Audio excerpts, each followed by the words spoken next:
Oh dear, oh dear, oh dear. We have got some problems to sort out.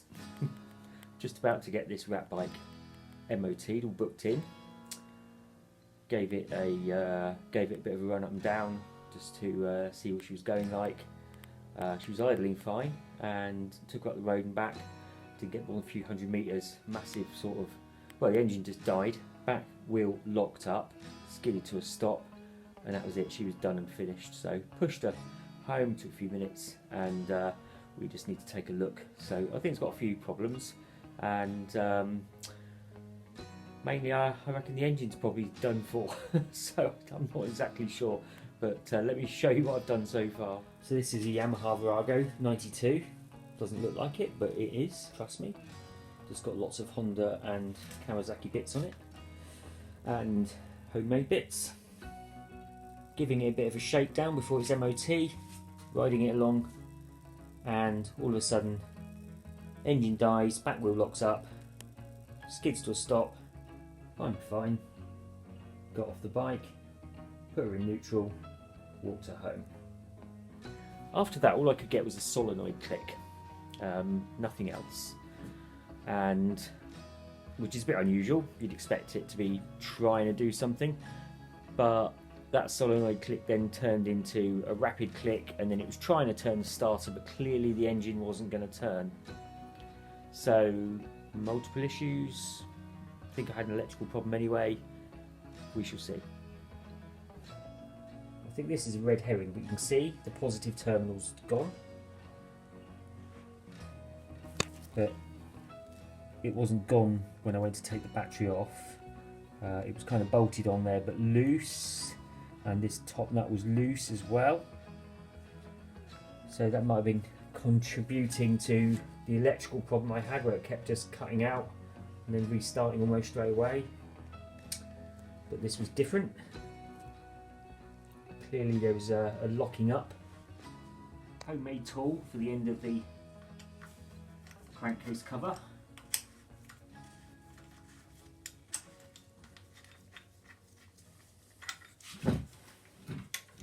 It won't rotate anti-clockwise, that is solid, there's nothing moving there. And she won't rotate clockwise. I mean, that is solid. Which kind of says, oh, she's in neutral. Which kind of says something catastrophic's happened inside the engine. I will just take the plugs out now, because I might be able to see down into the bores and see if there's any piston left. They're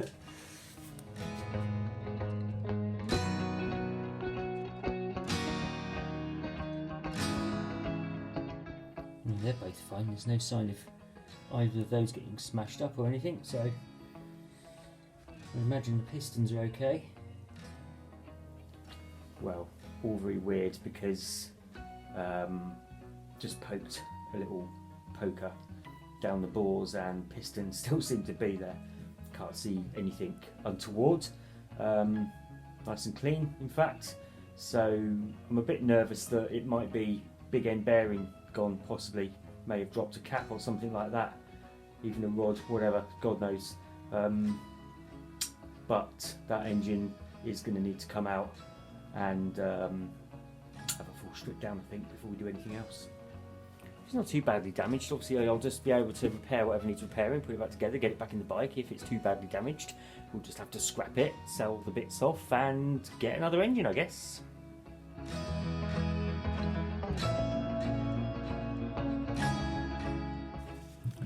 So because I'm a little bit uncertain as to whether that was an engine failure or whether it was just that dodgy battery causing it to die because the terminal block was loose, I am just going to put the new battery on, try and turn it over and see if that works. I suspect not. So I think it's multiple issues. The engine dying and it skidding to a stop sort of tells me there's a bottom end engine issue. Bear in mind I can turn it over the spanner and it's in neutral. It's such a pain, you have to take all these hoses off. But you know, I could side mount it. That would be good. quick turn of the key, see what happens.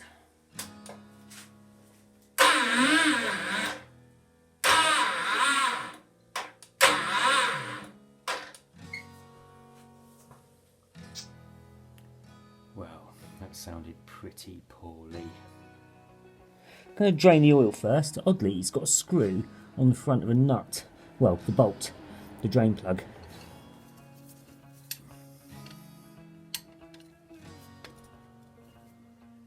Oh, that's too big.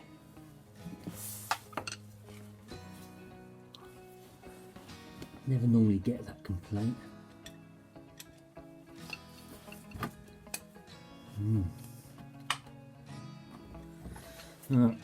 That's chewed up. I'm not entirely sure that's going to turn at all, so I might just try and get that nut off without.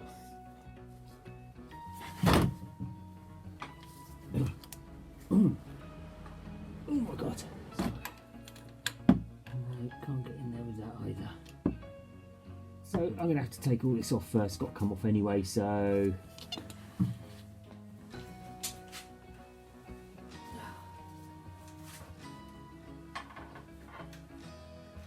Oh wow.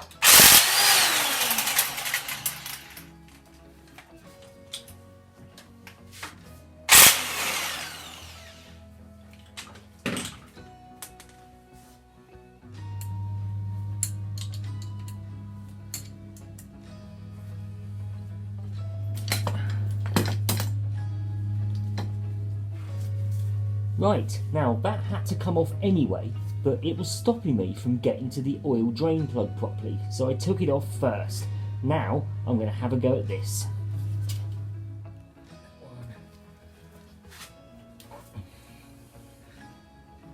I think that's probably just the two of them. Not sure what that's covering actually, because I think the wreck's over there. I'm not sure.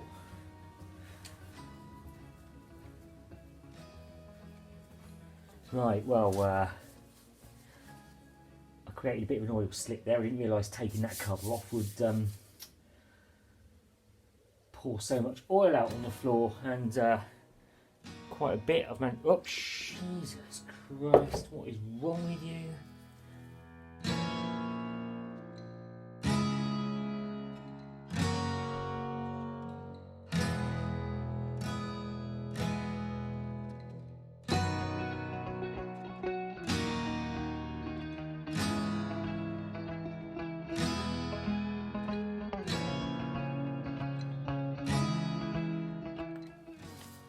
Turning,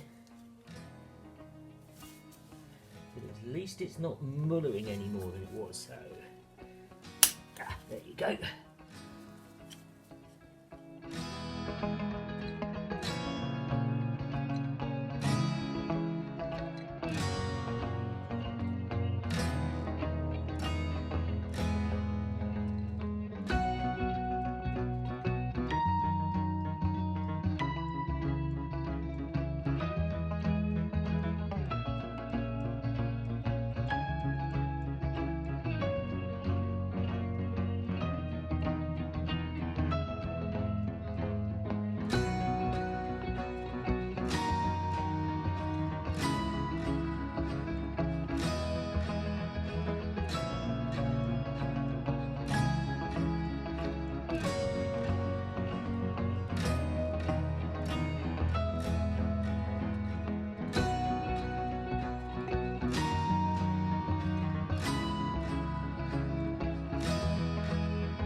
Yeah, had to drop that off. So what I've got to do now is just come up this end and take it apart there. So I think just behind there is just a split pin, and then that will come out, and then the cable will just slide out, so all of this should just come away. Take the springs and bits and bobs off, the brake light switch. That should free it all up, and then I should be able to get that bracket off from the big nut there, which I'll probably need the impact gun. See it? Impact gun on, and big nut on the other end, or bolt I should say, just down there, which again I'll probably need the impact on, I would imagine.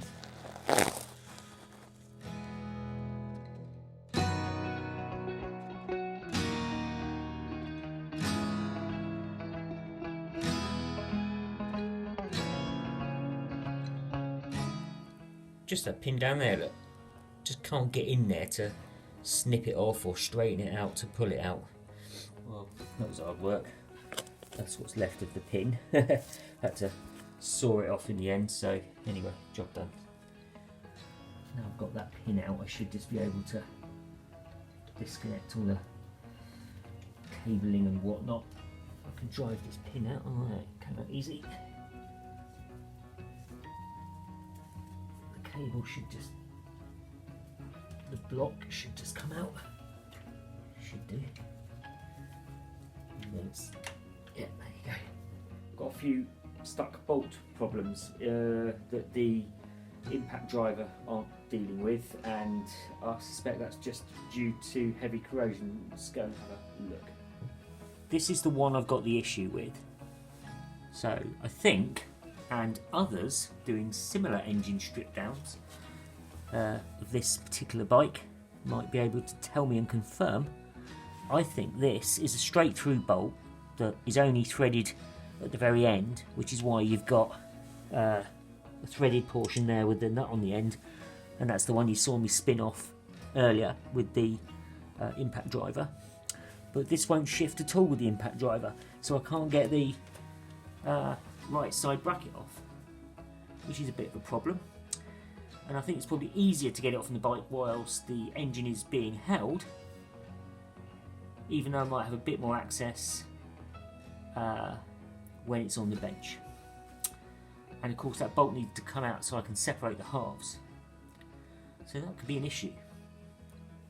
I think the problem is the fact that I need an extension to get in there, which has only got a 3/8 square drive on each end, male and female, so I've kind of put a 1/2 to 3/8 adapter there and a 3/8 to 1/2 adapter there, because the 12mm impact socket is a 1/2 inch square female.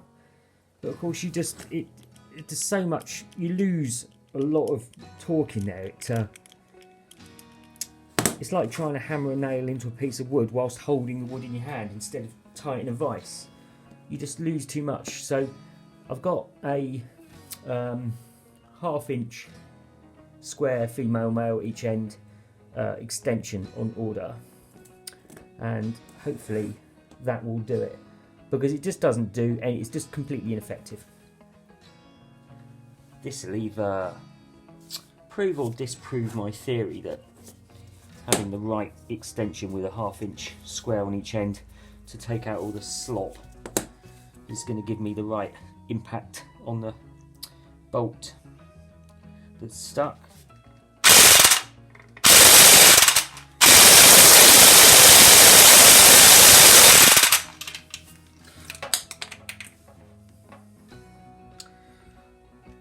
She ain't budging.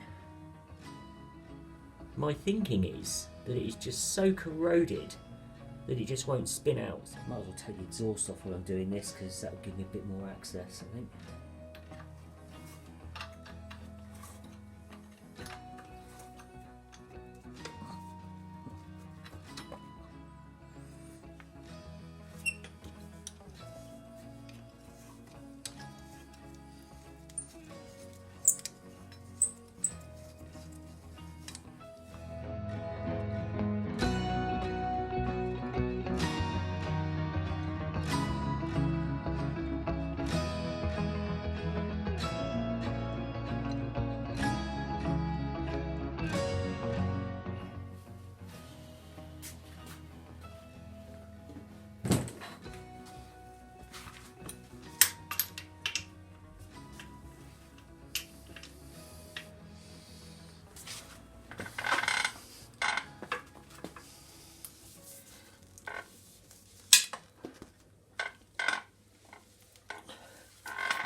just taking the tank off as I've drained it, the top tank that is.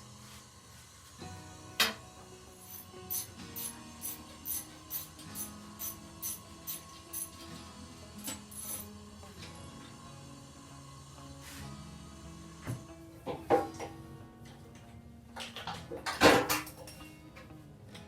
I can hear bits dropping off, but I've got no clue what they are. Hose clips probably.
Tuck that out of the way.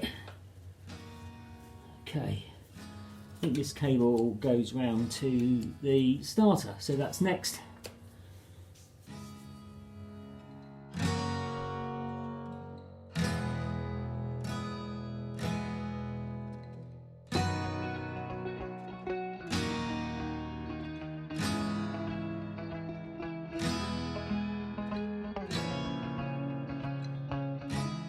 Actually, it's tucked right behind the mount there, so, and you can see there are several cable clips which are got bolts on the other end, so that all needs to come away. So I think I do need to unbolt the starter before I get the cable away anyway. You can just see the other end's just there. That's the starter solenoid, and just in front of the lower tank. And then that there is direct to the battery. All the rest of this presumably is ignition switch and that kind of stuff. So, right, 2 10mm.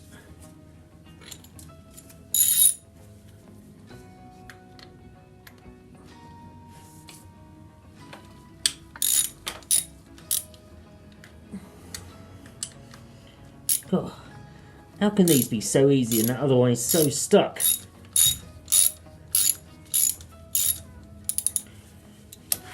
You can see powder pouring out of there. Just about now. There you go. One. That.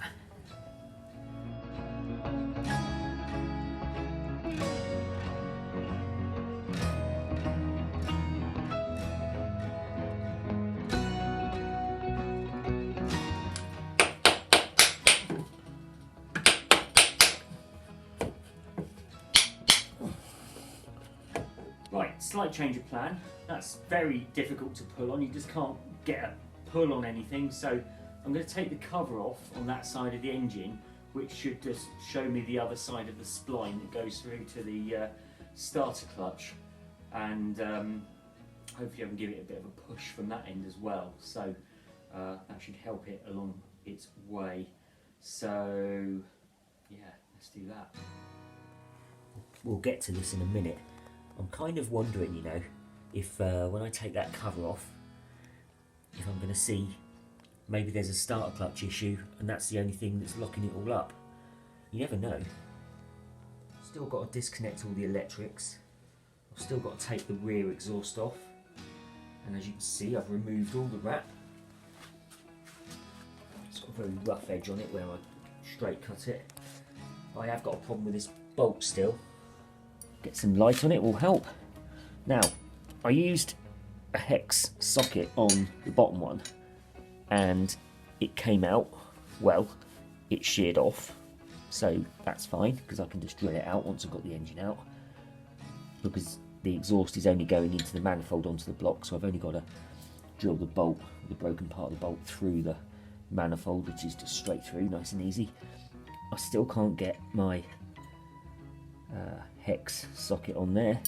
In fact, you can't even get a regular Allen key on there. There's just not enough room to manoeuvre. So I might need to remove the tank and remove the battery box so that I can get down here, right down into here, because with all that gone I should just be able to get in behind here with a junior hacksaw and slot that so that I can get a screwdriver on it, big old chunky screwdriver. I think the side stand is probably the only other thing that I need to get off. So that's just the electrical board on the side stand, exhaust, the starter motor. Whip this cover off just to have a look behind there to help get the starter motor out, and then I should be able to get to all the engine mounts and drop this out. Let's see if the battery box will come out without getting the tank off.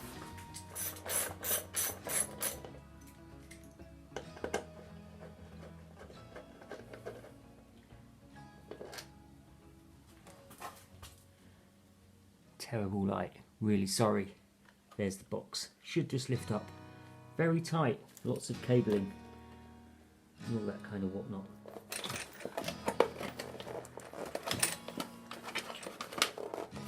Yeah, it's not coming. No chance. No chance, not a hope. From memory, when I last took the battery box out, which is just snugged up behind the fuel pump there, I had to get the fuel tank out because there was just no room for it to move. And to get the fuel tank out, you've got to take this side brace off and of course empty the tank.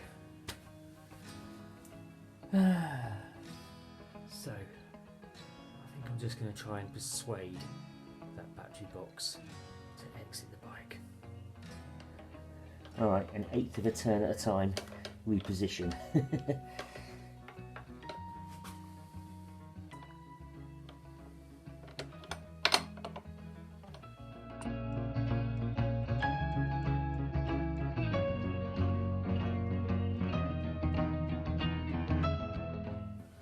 Oh, I did just want to make a bit of room, so I thought that would be easier out of the way.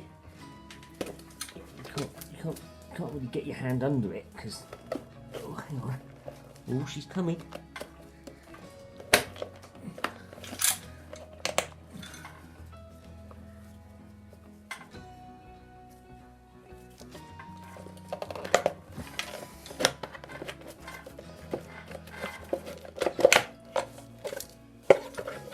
Yay!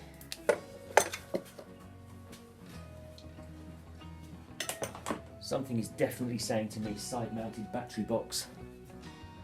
So with all that out, you can clearly see the rear cylinder rocker cover, which is the exhaust on the rear.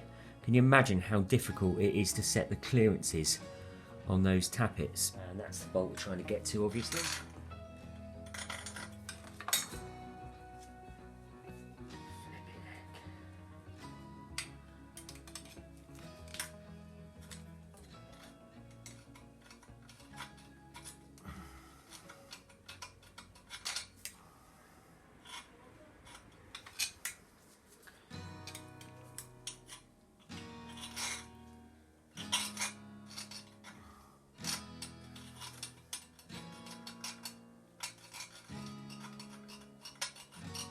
You just can't get enough pressure on it.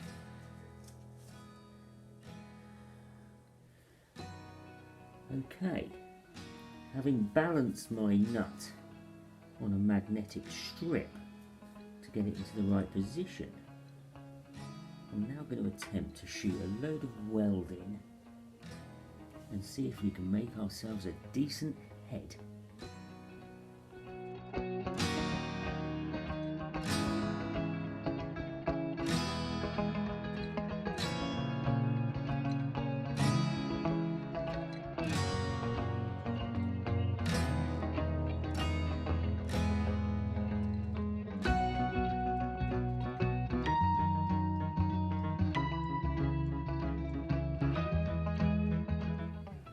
You never can be too sure, but that's either worked or it hasn't. Okay, well it's off at this end. Not quite in the way I intended, but we've just got the bolt without its head stuck in the manifold. Not to matter now, I can deal with that once the engine's out of the bike. Let's just get this back end off.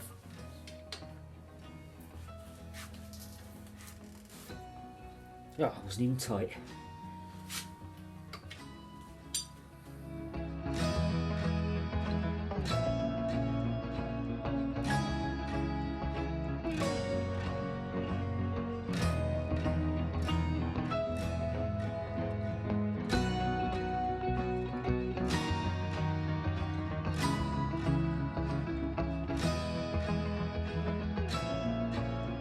I don't know if it's because I've loosened other stuff, but this is the side stand. Well, one good way to see where a cable goes to is give it a tug and see what else moves. I'm just looking from above. This little blue into clear box connector is the other end. So I'm going to take it apart from there. Feeding it through later on is going to be another matter. This side stand's actually off a much later model. You can see it's kind of long, low slung, sleeker looking. Gives it that proper cruiser look. The one that was on there, my bike's in 92, and I think they started fitting these around 93, 94.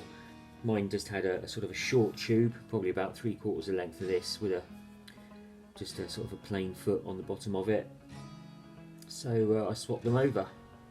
I fitted it a few years ago. And it's obviously just worked its way loose. Need to be careful.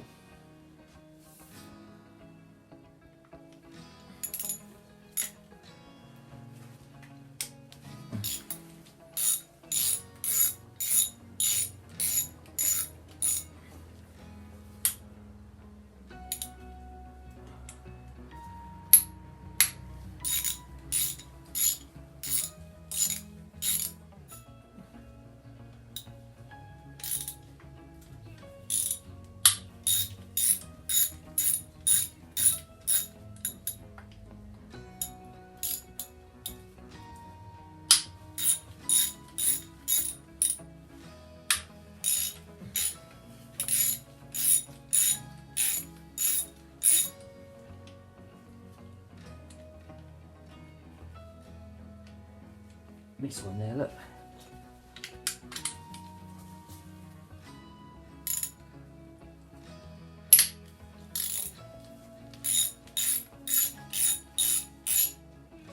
This covers just like everything else on this bike. All my betting the thing takes a bit of wrestling to get off.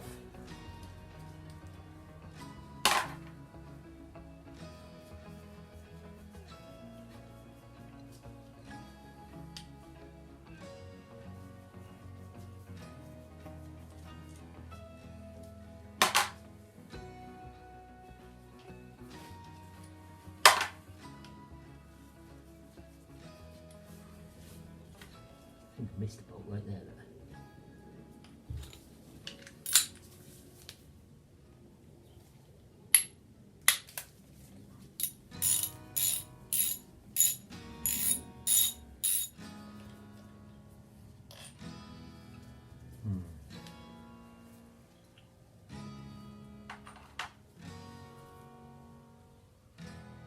Right, let's now see if this will wiggle off. Yeah. It was never going to come off with that other bolt in there still, was it? I hadn't even loosened it.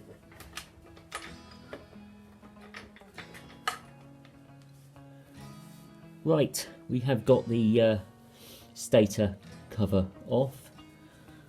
That's the bottom of the flywheel there, slightly out of shot, but it's because I'm showing you this bit. So this is the spline on your starter motor. So the reason I've taken this case off is to get behind this and give it a tappity tap, because the biggest problem, well, the main thing holding that starter motor in, stopping it from just pulling straight out and wiggling straight out, is the O-ring. So I just wanted to get behind it and give it a bit of a push, which I'll do. This gear here wouldn't normally be loose like that. It sits on a pin which is actually in the cover, and you can see it's a two-parter. So the big gear is turned by the starter. The little gear turns this big one here, which spins freely that way, but does not move the other way. And there's absolutely no backlash in that whatsoever. So this is your starter clutch. So what it essentially means is the starter can turn that middle gear, can turn this gear, but when the engine starts, this cannot drag the starter along with it because it won't turn the other way. You have to get your head around that one a little bit. So it's the casing I actually want to be driving around that spline, not the spline itself. So I'm just doing a sort of a technique that you use on a bearing and putting a oversized socket on it.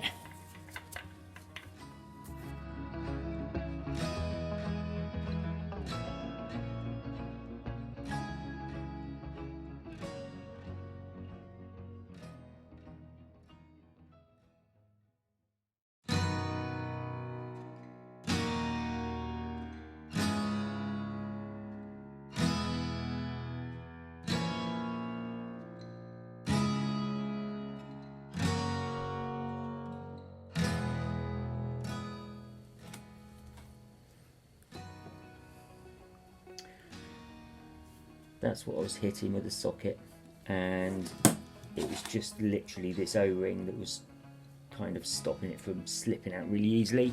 Well, I'm just going to put the side casing back on the left side. I'm going to loosen the bolts on the case on the right side so that I can loosen the clips on the cabling for this thing and take that away from the engine, and then we should be nearly there. Just got to take the coil cover off and disconnect the low tension wires. And I think the coils just come away mounted to the engine.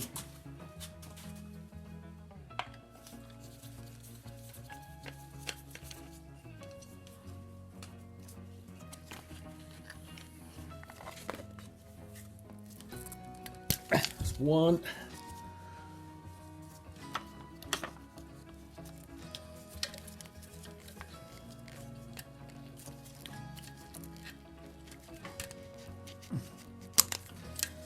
Two. Actually, do you know what? The coils are held in with two bolts, one there and one the other side, and then I can just slip them out and pull the leads with them. That's just one less thing to be flopping around when I get the engine out. Oh, I guessed right, 10mm.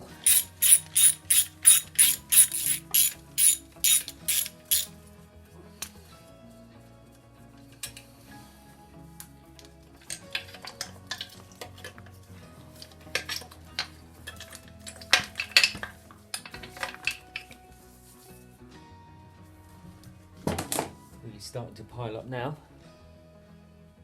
So engine mounts, then you've got this mount here.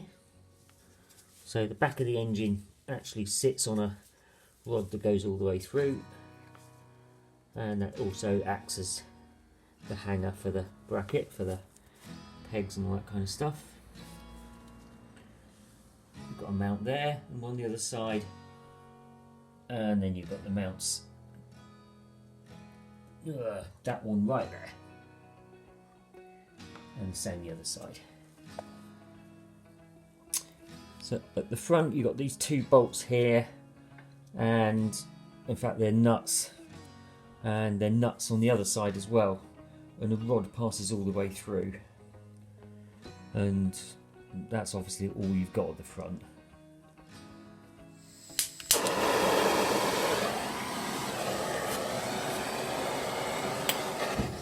Ooh. Why the hell do I keep setting fire to everything?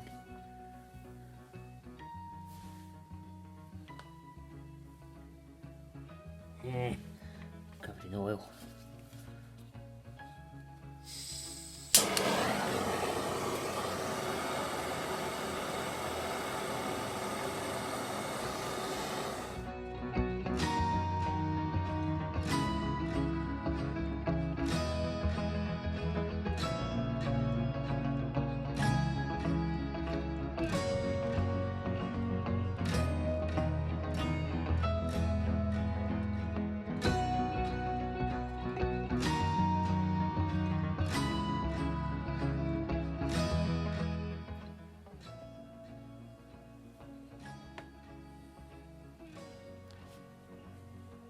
Well, it's off.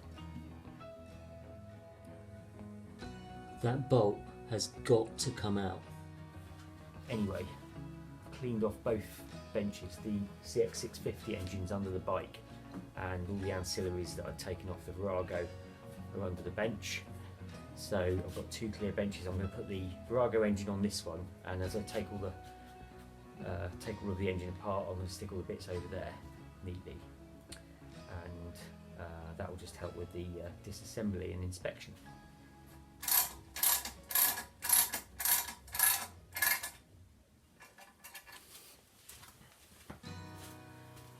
So I've just got to undo this bolt, this one, take the long bolt out through the middle there, the two bolts across there, same the other side, and then I should just be able to lower it down on the jack. I've got to pull it forward to get it away from the drive shaft, but that's why I've put the jack sort of lengthways so I can slide it along. Should be okay.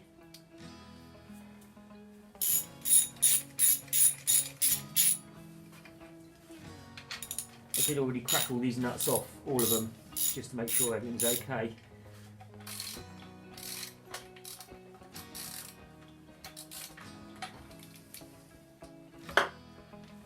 Just have to hold a wrench on the other end for this, because this bolt goes straight through.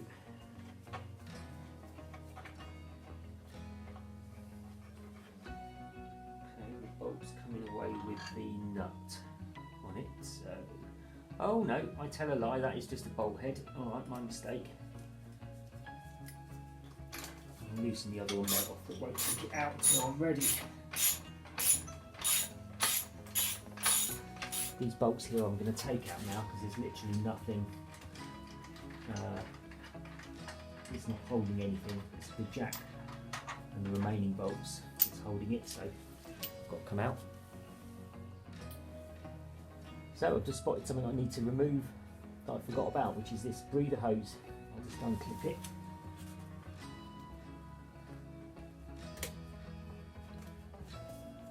Let's get some pliers on that, I think. Fair enough.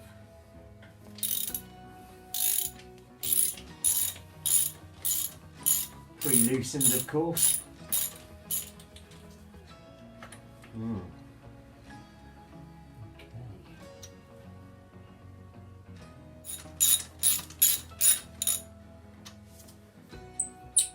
Once this is out, it's literally just that single front top mounting bolt holding the engine in and the jack underneath supporting it. So there you go.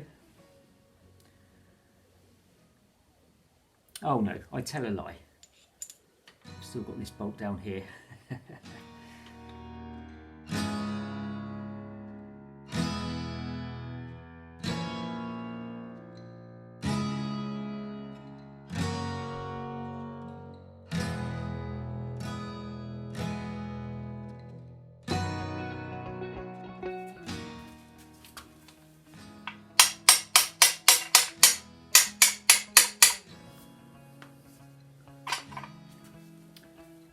There you go, 1/4 inch extension bolt will do the job.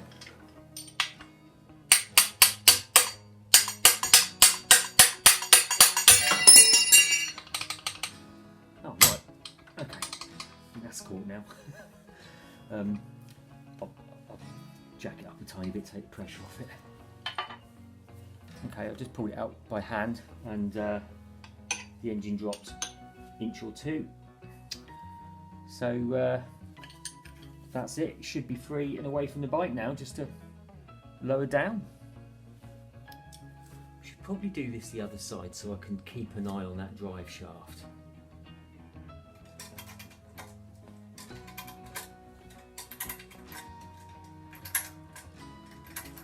I'm not too bothered if this sort of collapses away from the bike, because it is just at the moment a broken engine, and it's not got far to fall, things don't fall on me. It's alright so far. Maybe I should just try and pull that away from there. Ah. Oh yeah, there you go, that's completely clear. Cool.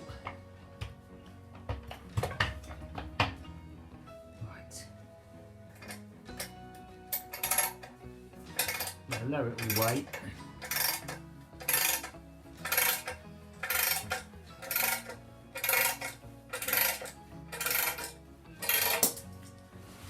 That's going to be a pig to get back in.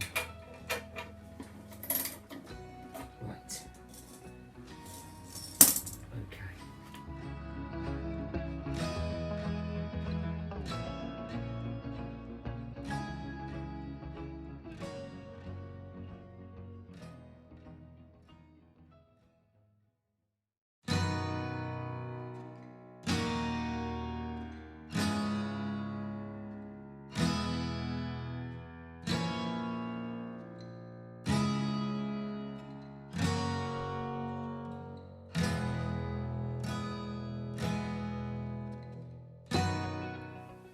Just to allay anyone's concerns, I am wearing safety Crocs.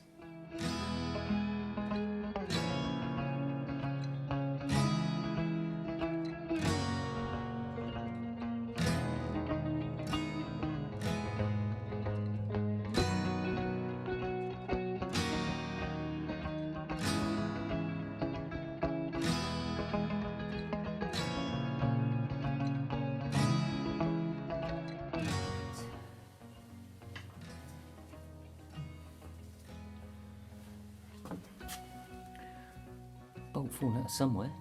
It's one of the casing bolts. Weird.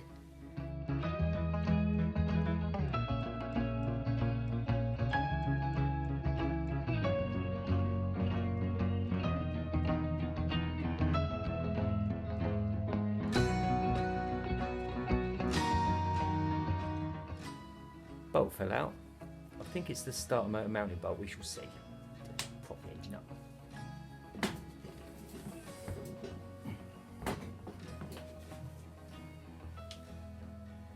Yeah, I remember now. I cleaned the thread up on the bolt, but there was so much muck in there when I took the bolt out.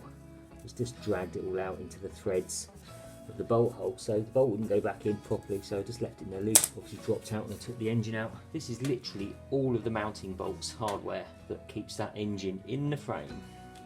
I'm going to put it back on the bike right now so that I don't lose anything. I'll clean it all up later. Right, well, I think this has already become a very long video, so I'm going to call this the end of part 1, and in part 2 we're going to dig into the engine. It's clearly got a major bottom end issue. We're only going to find out by tearing her apart, and hopefully we can fix it. Thanks for watching up until now, and I'll see you in the next one.